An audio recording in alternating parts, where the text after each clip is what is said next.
Book 5, Part 4. But still I must say, Socrates, that if you are allowed to go on in this way you will entirely forget the other question, which at the commencement of this discussion you thrust aside. Is such an order of things possible, and how, if at all?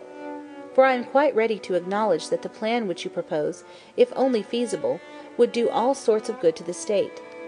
I will add, what you have omitted, that your citizens will be the bravest of warriors, and will never leave their ranks, for they will all know one another, and each will call the other father, brother, son. And if you suppose the women to join the armies, whether in the same rank or in the rear, either as a terror to the enemy or as auxiliaries in case of need, I know that they will then be absolutely invincible. And there are many domestic advantages which might also be mentioned, and which I also fully acknowledge. But as I admit all these advantages, and as many more as you please, if only this state of yours were to come into existence, we need say no more about them. Assuming, then, the existence of the state, now let us turn to the question of possibility and ways and means. The rest may be left. If I loiter for a moment, you instantly make a raid upon me, I said, and have no mercy. I have hardly escaped the first and second waves, and you seem not to be aware that you are now bringing upon me the third, which is the greatest and heaviest. When you have seen and heard the third wave, I think you will be more considerate and will acknowledge that some fear and hesitation was natural, respecting a proposal so extraordinary as that which I have now to state and investigate. The more appeals of this sort which you make, he said, the more determined are we that you shall teach us how such a state is possible. Speak out, and at once. Let me begin by reminding you that we found our way hither in the search after justice and injustice. True, he replied, but what of that? I was only going to ask whether, if we have discovered them, we are to require that the just man should in nothing fail of absolute justice, or may we be satisfied with an approximation, and the attainment in him of a higher degree of justice than is to be found in other men? The approximation will be enough.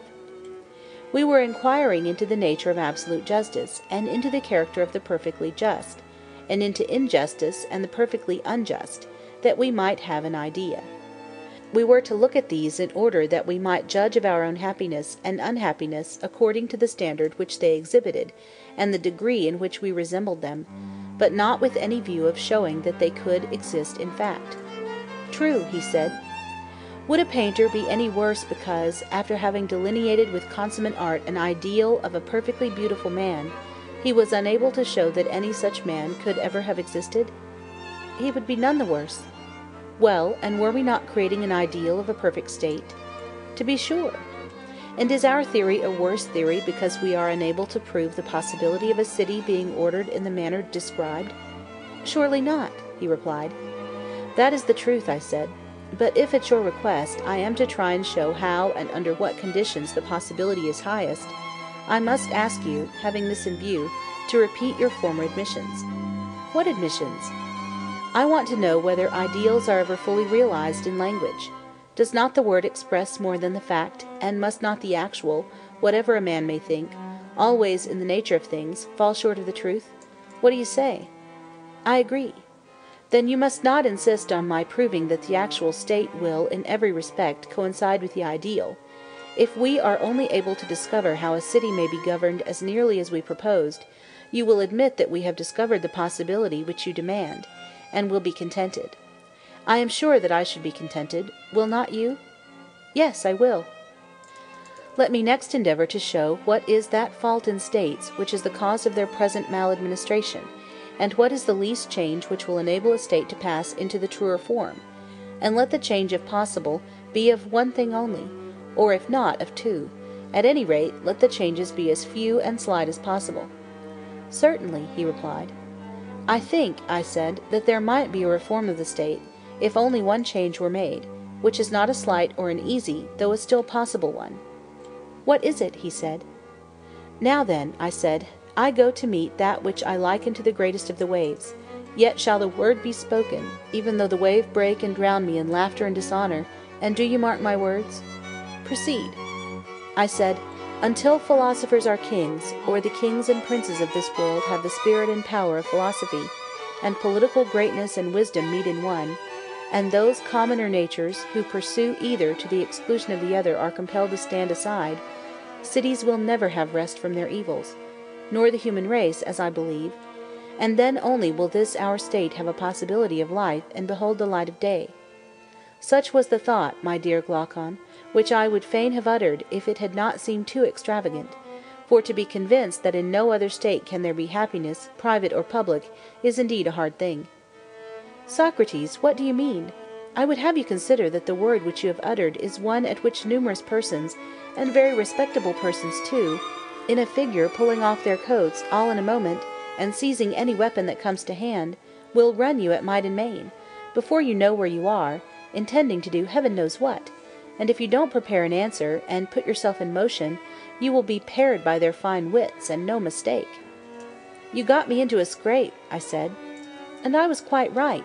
However, I will do all I can to get you out of it, but I can only give you good will and good advice, and perhaps I might be able to fit answers to your questions better than another, that is all. And now, having such an auxiliary, you must do your best to show the unbelievers that you are right. I ought to try, I said, since you offer me such invaluable assistance. And I think that, if there is to be a chance of our escaping, we must explain to them whom we mean when we say that philosophers are to rule in the state. Then we shall be able to defend ourselves. There will be discovered to be some natures who ought to study philosophy, and to be leaders in the state, and others who are not born to be philosophers, and are meant to be followers rather than leaders. Then now for a definition, he said. Follow me, I said, and I hope that I may in some way or other be able to give you a satisfactory explanation. Proceed. I dare say that you remember, and therefore I need not remind you, that a lover, if he is worthy of the name, ought to show his love, not to some one part of that which he loves, but to the whole. I really do not understand, and therefore beg of you to assist my memory. Another person, I said, might fairly reply as you do, but a man of pleasure like yourself ought to know that all who are in the flower of youth do somehow or other raise a pang or emotion in a lover's breast, and are thought by him to be worthy of his affectionate regards. Is not this a way which you have with the fair? One has a snub nose, and you praise his charming face. The hook nose of another has, you say, a royal look, while he who is neither snub nor hooked has the grace of regularity. The dark visage is manly, the fair are children of the gods, and as to the sweet honey pale, as they are called, what is the very name but the invention of a lover who talks in diminutives, and is not averse to paleness if appearing on the cheek of youth? In a word, there is no excuse which you will not make, and nothing which you will not say, in order not to lose a single flower that blooms in the springtime of youth.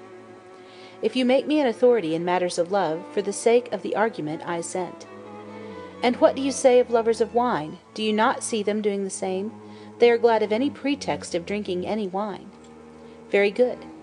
And the same is true of ambitious men. If they cannot command an army, they are willing to command a file, and if they cannot be honored by really great and important persons, they are glad to be honored by lesser and mean people, but honor of some kind they must have. Exactly. Once more let me ask, does he who desires any class of goods desire the whole class or a part only? The whole. And may we not say of the philosopher that he is a lover, not of a part of wisdom only, but of the whole?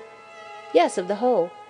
And he who dislikes learning, especially in youth, when he has no power of judging what is good and what is not, such an one we maintain not to be a philosopher or lover of knowledge, just as he who refuses his food is not hungry, and may be said to have a bad appetite and not a good one? Very true, he said. Whereas he who has a taste for every sort of knowledge, and who is curious to learn and is never satisfied, may be justly termed a philosopher. Am I not right? Glaucon said, If curiosity makes a philosopher, you will find many a strange being will have a title to the name. All the lovers of sights have a delight in learning, and must therefore be included. Musical amateurs, too, are folk strangely out of place among philosophers, for they are the last persons in the world who would come to anything like a philosophical discussion, if they could help, while they run about at the Dionysiac festivals as if they had let out their ears to hear every chorus. Whether the performance is in town or country, that makes no difference, there they are. Now, are we to maintain that all these, and any who have similar tastes, as well as the professors of quite minor arts, are philosophers? Certainly not, I replied, they are only an imitation. He said, Who then are the true philosophers?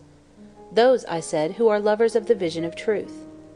That is also good, he said, but I should like to know what you mean. To another, I replied, I might have a difficulty in explaining, but I am sure that you will admit a proposition which I am about to make. What is the proposition? That since beauty is the opposite of ugliness, they are two. Certainly, and inasmuch as they are two, each of them is one. True again. And of just and unjust, good and evil, and of every other class, the same remark holds. Taken singly, each one of them is one, but from the various combinations of them with actions and things, and with one another, they are seen in all sorts of lights, and appear many? Very true. And this is the distinction which I draw between the sight-loving, art-loving, practical class, and those of whom I am speaking, and who are alone worthy of the name of philosophers. How do you distinguish them? He said. The lovers of sounds and sights, I replied, are, as I conceive, fond of fine tones and colours, and forms, and all the artificial products that are made out of them. But their mind is incapable of seeing or loving absolute beauty. True, he replied. Few are they who are able to attain to the sight of this. Very true. And he who, having a sense of beautiful things, has no sense of absolute beauty, or who if another lead him to a knowledge of that beauty is unable to follow, of such an one, I ask, is he awake or in a dream only? Reflect, is not the dreamer, sleeping or waking, one who likens dissimilar things, who puts the copy in the place of the real object?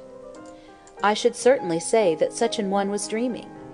But take the case of the other, who recognizes the existence of absolute beauty, and is able to distinguish the idea from the objects which participate in the idea, neither putting the objects in the place of the idea, nor the idea in place of the objects.